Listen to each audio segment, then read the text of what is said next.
Assalamualaikum. Saya Nurul Alia binti Muhammad Tashrif. Nama saya Sofia Amira binti Ahmad Sabri. Nama saya Umairah Husna binti Anis Salimi. Nama saya Nurul Nabiha binti Ahmed. Saya Nurul Putri Nada, pelajar tahun 3 Econ Unimap. Kami akan membincangkan komunikasi krisis dalam media baru yang dialami oleh syarikat The Dark Group.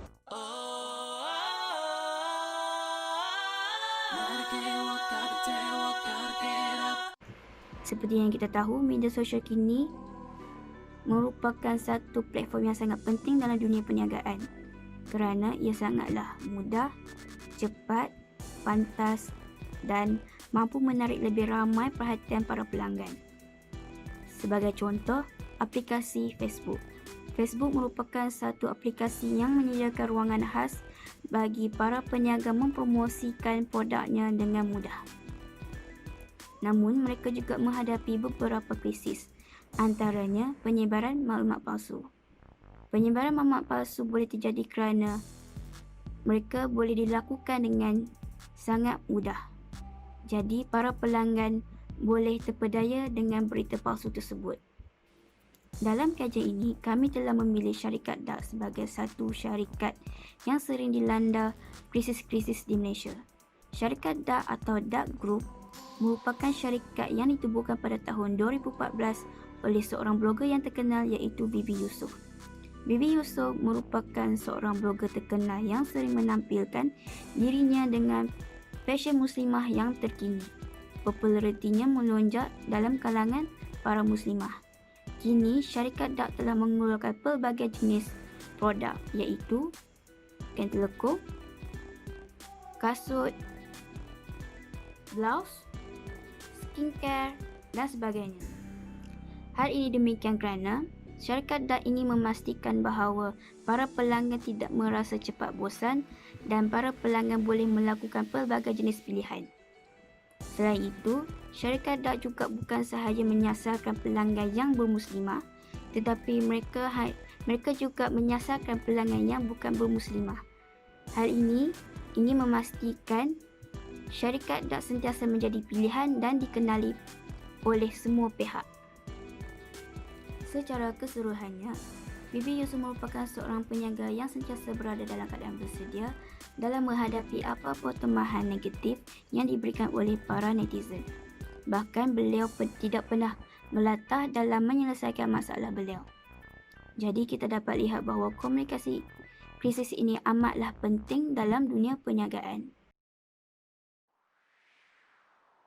Rata-rata rakyat Malaysia tahu akan kewujudan The Dark Group, terutamanya golongan wanita. The Dark Group ini merupakan satu syarikat yang mengeluarkan koleksi-koleksi tudung yang berkualiti premium. Seperti semua sedia maklum bahawa The Dark Group ini telah dimiliki oleh seorang ahli usahawan yang berjaya dan juga terkenal, Bibi Sofinas binti Yusof atau lebih dikenali sebagai Bibi Yusof. Memandangkan The Dark Group ini telah menghasilkan berbagai jenis koleksi tudung, namun terdapat satu isu di mana rekaan koleksi tudung The Dark Group dikatakan sama dengan rekaan koleksi tudung jenama tempatan yang lain, atau lebih mudah dikatakan dengan The Dark Group menciplak rekaan dari tudung jenama lain. Okey, hal ini mula tular di media sosial apabila akaun The Dark Group telah memuat naik satu foto kempen koleksi tersebut di Instagram pada 28 April 2020. Selepas sahaja foto tersebut dibuat naik di Instagram, seorang pelukis dan juga seorang model atau lebih dikenali sebagai Nia telah memuat naik luahan kecewanya di Instagram beliau. Beliau mendakwa bahawa The Dark Group telah mencuri idea hasil karyanya yang telah dipromosikan lebih kurang 2 tahun yang lepas. Perkongsiannya itu mendapat perhatian ramai netizen, terutamanya pengikut-pengikut beliau. Okay, selepas tercetusnya kontroversi itu, Bibi Yusof telah mengeluarkan kenyataan di laman Instagram beliau. Beliau menggunakan platform yang betul untuk menerangkan apa yang sedang berlaku. Sejak dari itu, The Dark Group menerima pelbagai kecaman dan juga komen-komen negatif di ruangan komen Instagram mereka. Bukan itu saja, malah pengikut Bibi Yusof juga berlaku penurunan pengikut di laman Instagram Bibi Yusof. Walaupun Vivi Yusof telah menegakkan bahawa tiada sebarang penyeruan yang berlaku, namun Nia tidak berdiam diri sahaja.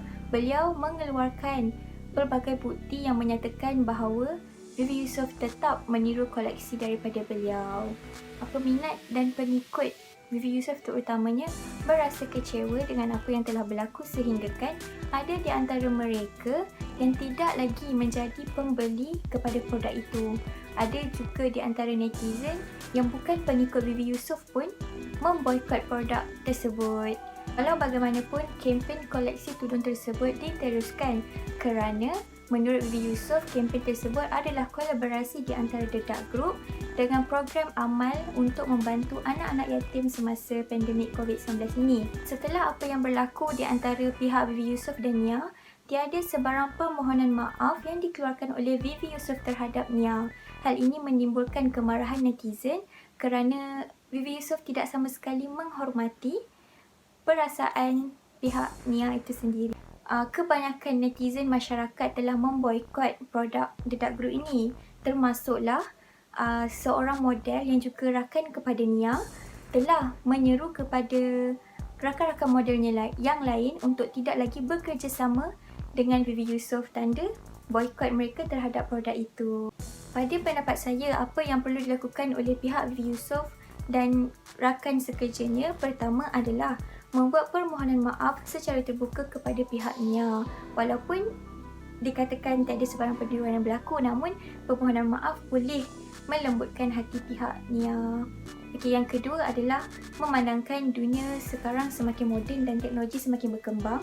Apa yang perlu dilakukan oleh Vivi Yusof adalah mengeluarkan kenyataan melalui video, kerana melalui kenyataan hanya tulisan semata-mata akan memberi salah faham lagi kepada netizen terutamanya. Apabila video dikeluarkan, segala nada dan segala apa yang mesej yang ingin disampaikan akan tersampai kepada netizen seperti apa yang diharapkan. Itu sahaja daripada saya. Jadi saya di sini untuk menyambung pembentangan daripada rakan-rakan saya untuk mengulas dengan lebih lanjut apa lagi yang terjadi dalam syarikat Fashion Valley ni kan. Baiklah, pada 1 Ogos 2018 telah wujud satu isu yang boleh dikatakan tular di media sosial pada ketika itu. Isu apa? Isu telekong tiruan jenama Dap. Jadi, apa sebenarnya yang telah berlaku pada ketika itu?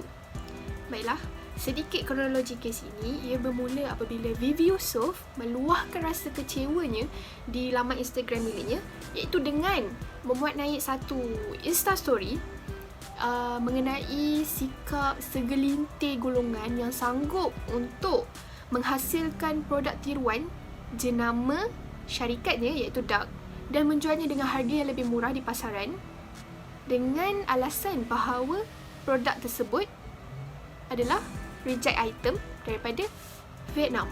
Respon pantas Vivi Yusof mengenai isu penyebaran berita palsu mengenai produk factory reject item ataupun kilang di Vietnam ini ingin kami beri pujian kerana di sini kita dapat lihat apabila wujud sesuatu isu di dalam syarikat, beliau bertindak dengan pantas untuk menyelesaikan isu tersebut sebelum isu tersebut merebak menjadi satu masalah yang lebih besar.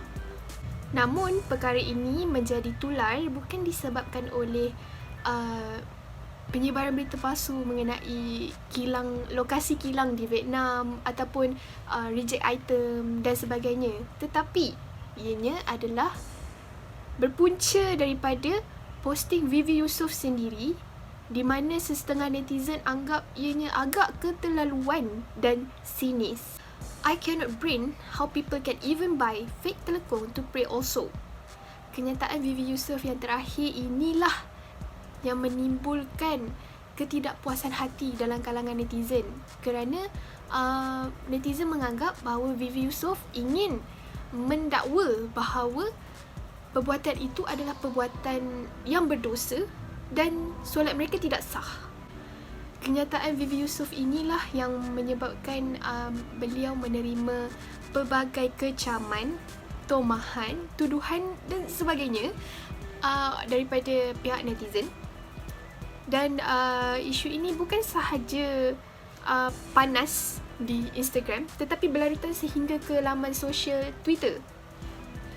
Tetapi Vivi Yusof tidak mudah melatah dengan segala tuduhan, kecaman dan cacian yang diterimanya dan terus-menerus menggunakan platform media sosial untuk menerangkan dan memperbetulkan semula tanggapan yang dibuat oleh netizen terhadap kenyataannya di dalam Instastory tersebut. Niat sebenar Vivi Yusof melalui Instastory terdahulu itu adalah ingin menggesa dan menyeru kepada orang ramai supaya tidak menunjukkan sebarang bentuk sokongan ataupun membeli barangan buatan tiruan kerana berkemungkinan kilang tersebut tidak berdaftar, tidak berlesen dan juga berkemungkinan mereka menggunakan buruh kanak-kanak yang juga ia dilarang di Malaysia kerana ia dianggap sebagai satu bentuk penindasan.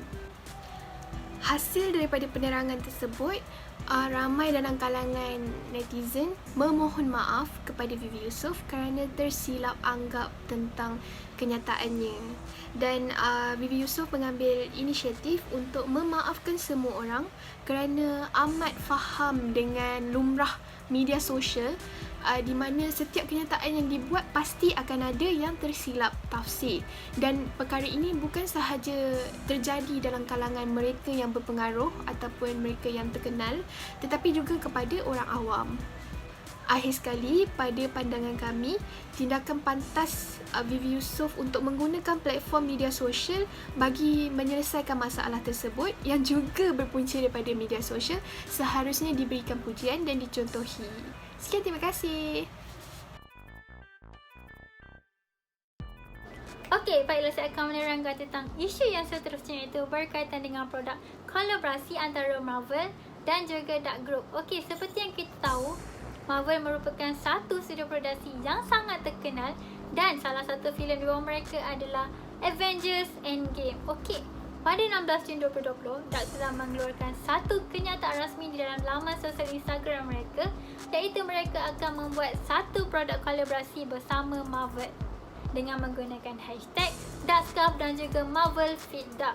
Okey, kepada peminat-peminat Avengers pastinya telah familiar dengan satu dialog di dalam filem tersebut, iaitu I Love You 3000. Okey, dan mengambil salah satu posting yang dikeluarkan oleh founder Dark Group, iaitu Vivi Yusof. Beliau berpendapat bahawa momen tersebut adalah momen yang sangat menyentuh hati dan Dark telah mengambil peluang ini untuk melancarkan satu produk kolaborasi bersama Marvel. Produk kolaborasi ini dikeluarkan dalam 3 jenis, iaitu di dalam tudung, selendang dan juga tali leher, dan ke dalam tiga-tiga ini terdapat 5 jenis nama ataupun corak, iaitu Jarvis, Billionaire, Armor, Invisible dan juga Superhero. Okey, namun apabila produk itu telah dilancarkan oleh Dark pada 17 Jun 2020, Dark telah menerima kecaman dan juga kritikan yang sangat hebat daripada netizen kerana material yang digunakan ke dalam produk tersebut, iaitu material satin sutera. Okey, seperti yang kita tahu, Islam telah melarang dan sangat mengharamkan bagi lelaki untuk memakai pakaian ataupun perhiasan daripada emas dan juga sutera. Setelah Dark menerima kecaman dan kritikan daripada netizen, Dark telah mengambil beberapa langkah bagi mengatasi isu ini daripada menjadi satu krisis. Dan antara beberapa langkah yang diambil oleh Dark adalah yang pertama, membuat permohonan maaf secara terbuka pada 18 Jun 2020. Yang kedua, Dark telah menghentikan secara segera semua jenis penjualan bagi mengelakkan isu ini menjadi lebih besar. Dan yang ketiga, Dark telah memberikan tali leher ini kepada para pejuang COVID-19 frontliner yang bukan beragama Islam bagi menghargai jasa mereka sebagai pejuang dan juga menghargai jasa mereka sebagai seorang bapa. Baiklah, itu sahaja daripada isu kolaborasi antara Marvel dan juga Darkscarf. Terima kasih. Isu yang terakhir ialah isu tudung tiruan. di mana tudung tiruan ni sebenarnya viral dalam kalangan masyarakat sejagat. Memang tahu yang tudung tiruan dark ni dijual di merata tempat. Dan Datin Vivi Yusof itu sendiri ada muat naik video di YouTube channel beliau yang membandingkan produk tiruan dan produk asal.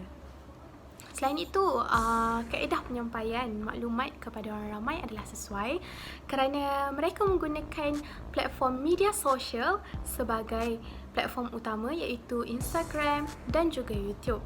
Selain itu, jenis-jenis respon tidak dapat dikenal pasti kerana mereka menutup ruangan komen di YouTube beliau.